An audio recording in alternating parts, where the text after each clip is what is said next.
Welcome to the Fright Lab. I'm Lucas Yoakum. Manning the ones and twos tonight is the one and only Joseph Wren. And tonight, we're talking about a little movie that was sent over to us. This is a live reaction to the 2026 not short film, but featurette Beyond Mamushi.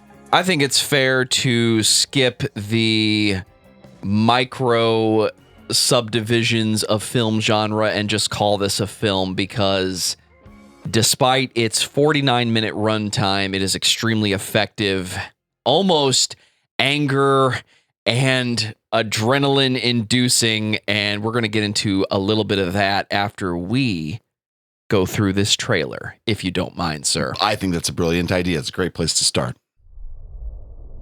It seems like there's something or someone you don't like coming home to.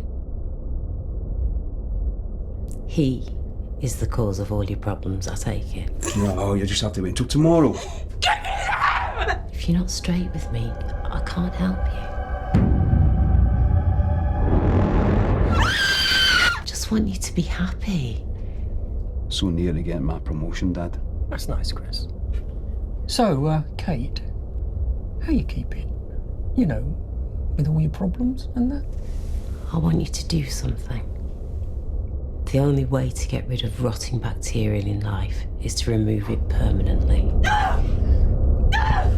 You're trying to put me in fucking prison!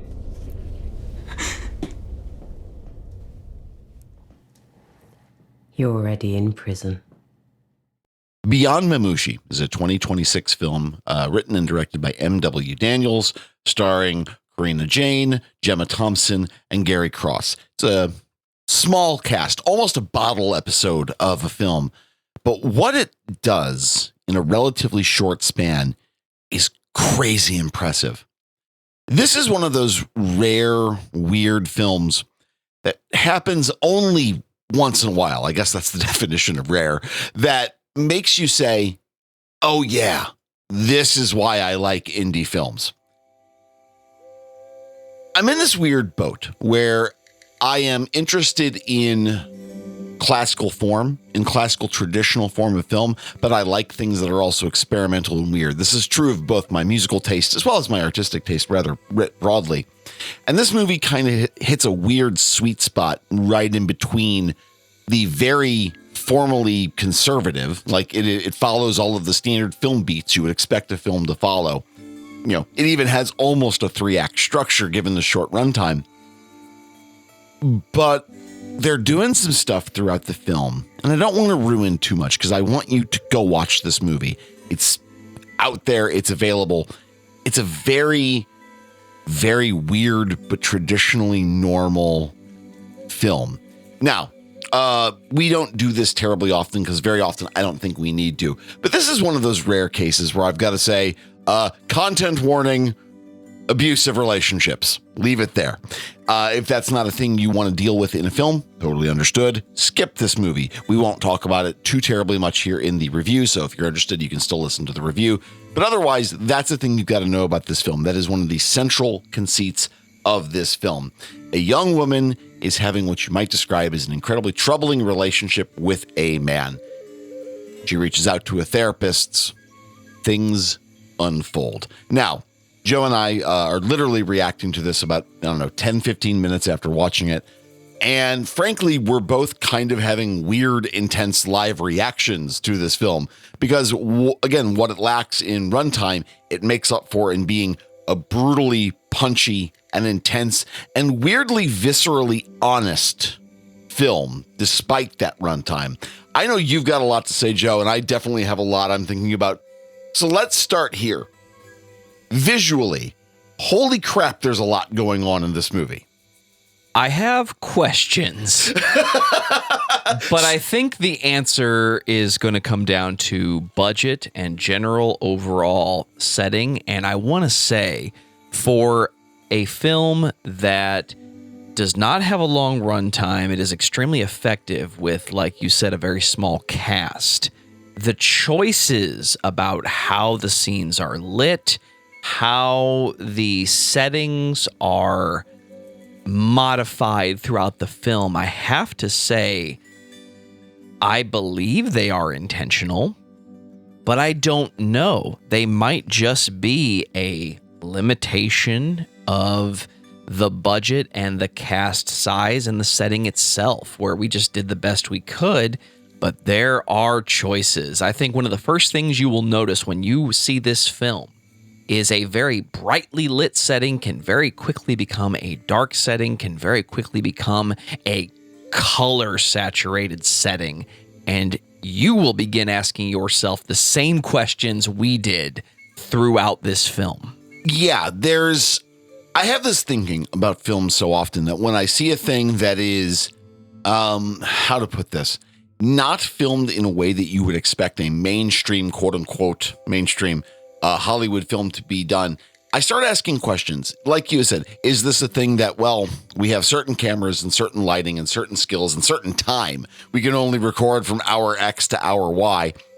Sometimes your limitations create the film you're going to make. If you can only shoot at night, but you need to be shooting a daytime scene, you find some way to explain why you're not outside or not using natural light during that scene, right? So how much of that was a decision of form versus a decision of function? I don't know. I can only get so far inside the head of a director at any point by watching their films, which is to say not very far. But irrespective of why the decision was made, I think the use, for instance, of color saturation and color grading is super weird. And I don't know if that is intentional just as a visual aesthetic, or if that was intentional to say, by the way, you're never going to be on equal footing with this film. You're never going to feel ever normal. For the record, also real quick, we're going to avoid spoilers because I want you to go see this movie. I want you to sit down and watch it however you can. It's so strange and so upsetting and so weird, but it never also tries to, like, I don't know, ape like David Lynch or something. It's a weird movie and it's not showing you its hand either up front or frankly in the end. Joe and I spent a good solid 10, 15, 20 minutes after the film kind of hashing out what we think is actually going on in the film, which, for the record, that's a ringing endorsement. That is us saying you're going to be thinking about this for a while. Also, Joe very jokingly but very candidly pointed out this movie made him want to go buy a heavy punching bag. I feel the same way. There are so many sequences in this that just tweaked what existing anxiety I have and made me go like, oh man, this is so awful. I've said this in a few episodes of the Fright Lab that every so often, like, you're in a situation where you're watching a couple have an argument and you would literally chew off your own leg to get out of that environment. This is like that on steroids. There is something so fucking awful about a clearly unhealthy relationship playing out that, like, oh man, I would happily be anywhere but on Joe's couch watching a movie with him in that moment. And Joe and I have watched a lot of movies together, so you'd think it wouldn't be that big of a deal. My point being, Beyond Mamushi is a really, really interesting film. And I'm really glad we've had the opportunity to sit down and watch it. But also, holy crap, do we have a lot of questions? I know that's hard to say because these, our live reaction episodes are pretty short. Typically, they're very digestible. But to the credit of of writer-director M.W. Daniels, I don't say this very lightly, and I say this as someone who enjoyed your film. But what the fuck, man? I want to say something that if the writer-director M.W. Daniels wants to call upon our review later on to help people actually see this film beyond what the fuck, man, because you can't put that on like, hey, we played this movie at this film festival and film critic Lucas Yoakum said, what the fuck, man? What I will say is that this is an incredibly smart and interesting film that will leave you talking well after the film runs. Also, what the fuck, man? Like, what are we doing? Like, why are you fucking with me this much? Anyway, jokes aside, though, no, this is actually a really, like, the acting is really incredibly good and incredibly tight. For having an incredibly limited cast there, everybody's role is equally brilliant and unsettling. And there was never a point ever during the runtime of this movie where I felt like I knew exactly what was going on. That is a hard trick to pull off. And somehow M.W. Daniels did it. And that's really, really rare. Kudos to them. I want everyone who can go see this to go see this. Watch it wherever and however you can. I'm sure before this episode airs, Joe in the future will interrupt with the information he and I dig up. Future Joe, will you dig in real quick and tell people where they can go watch this? Beyond Mamushi will screen at the Lumiere Cinema in London, UK on Saturday, September 19th, 2026. The filmmaker shared that DVD will follow in October, with worldwide distribution via streaming in 2027. Keep this film on your watch list and stay excited for it. All right, so present Joe, now that future Joe is out of the way, first of all, is this a movie you want people to go see? And more importantly, what the fuck, man? I believe my immediate response was, I am angry, I am frustrated, I'm a little pissed off, and what does that say about me? I have no problem sitting through Terrifier. This film in 49 minutes pushed every wrong button and every wrong feeling I have in my body. And that, to me, is a very effective film. Yes. The trailer gives a bit of information that I think is safe to say. You immediately, in the first few minutes, compared the tone of the film to one of our favorites, Jacob's Ladder. Yes. Go from there. We have very differing opinions about what this film actually is. Having seen it, I am extremely frustrated and dissatisfied with what it is telling me the point is. I want you to go see the film, though, because my agitation and my frustration is a compliment to how effective the film was. And effective is the word I'm going to use. I have an interpretation of this film that centers around mental illness. Don't let that stop you from seeing the film. If you're a fan of anything psychological, of anything that challenges your perception or impression of what is really going on, you are going to enjoy this film. I am not a psychologist. I am not a psychiatrist. I am in no way professional in any sense of the medical community. This film is going to make you uncomfortable, and it's going to challenge what you think is going on with that situation in your life. And I'm not talking about your life specifically. I'm not talking about my life specifically. I'm talking about that situation that you looked at and you just had an opinion. You thought you understood what was really going on. But at the end of the day, do we really know what's going on? And even though this film gives you an answer, I am personally dissatisfied with that answer because I think the other viewpoint is far more effective. And that, to me, in this case, is a glowing, yes, go see the film. You know, most of the time when people describe a movie as challenging, it is either one of two things. It's either a thing that's just going to press on your raw nerves, or it's going to be a movie that runs like an hour too long. I'm sure we've both sat through a movie that someone said, this is a very challenging piece of film. And by the end of the movie, the only challenge you have is to not just drink yourself into a stupor to manage the pace of the film. On the other hand, Beyond Mamushi is a challenging film in that it immediately makes you start questioning what you know or don't know. As someone who watches a lot of horror movies, as someone who thinks of himself as historically maybe a little jaded about horror films, someone who does a bare minimum of like 40 horror movies a year, probably more than that, like all total, this is one of those movies that made me so uncomfortable from the word go. And that is something that I really, really appreciate. It is hard to rattle me, and this movie rattled me right out the gate. So, Beyond Mamushi, you need to go find this. You need to go watch this. Kudos to writer-director M.W. Daniels and their crew and cast. This was a really, really fascinating film. And I think you guys should go check it out and give this person their attention because it's really, really worth it. Joe, is there any other paperwork we need to take care of tonight? Any other people we need to thank or places we need to point people towards?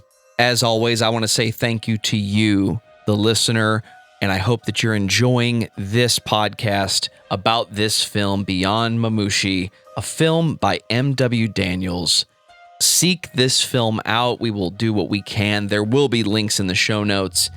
If you want to continue this conversation and tell us your thoughts on this film, discord.thefrightlab.com. That is where this conversation will continue, as well as your social media platforms of choice. Lucas has been very present on Threads and Instagram lately, but there will be links to all of our social media in the show notes. If you are a fan of heavy metal topics and heavy metal bands, you should be listening to all the podcasts we are creating at discussmetal.com. We talk about your favorite bands, my favorite bands, heavy metal subjects, and if spooky rock and roll is your thing, thedamnitjanets.com. Lucas. Yes, sir. Please tell everyone how much we appreciate independent artists and independent media. This sort of movie, Beyond Mamushi, is the exact reason that at the end of 80-some episodes, I guess, we've said we appreciate independent music and artists and we want independent film coming our way because we believe very candidly that the best things that are happening in horror, the best things that are coming down the pike for us as an audience is going to be from the independent sphere. There's nothing wrong with mainstream media, but I think we all know deep down that the best horror is the most sincere horror. And I believe that the most sincere horror is coming up from the underground, like always. So, if you are a creator of a horror podcast, if you are making horror-themed music, or you are creating some sort of fascinating, bizarre, and deeply fucking uncomfortable film like Beyond Mamushi, you need to reach out to us at thefrightlabpodcast@gmail.com. Find us on Discord, find us on Patreon, find us on any of the, I don't know, dozen social media outlets we have, and let us know, because we want to hear about it. We want to give you guys a signal boost, and we want to see what you guys are doing. Now, in the meantime, there's a few things you guys should go do. First things first, you need to go find the Sisters of Black Mountain on Bandcamp. They are providing our intro and outro themes. They're one of the funniest, most fascinating, most interesting bands out there right now, and we dig their music, and we thank them so very much for letting us use their music for our themes. As well, there's a lot of independent creators going on. If you follow us on Instagram, we're always bringing to the surface new creators, new independent artists, so that you guys can go check out something new. And, as always, The Fright Lab is written and researched by me, Lucas Yoakum. It is produced, co-hosted, and lovingly beaten into shape by the one and only Joseph Wren. We appreciate each and every one of you, and we will talk to you all again very soon. That's Fright Lab for you.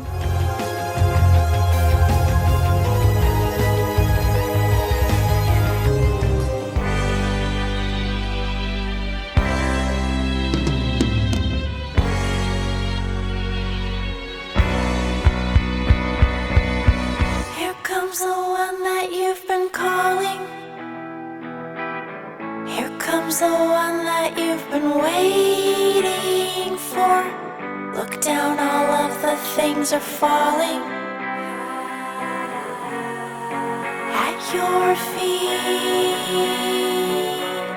And when you hear the voice that's calling, the glowing of the morning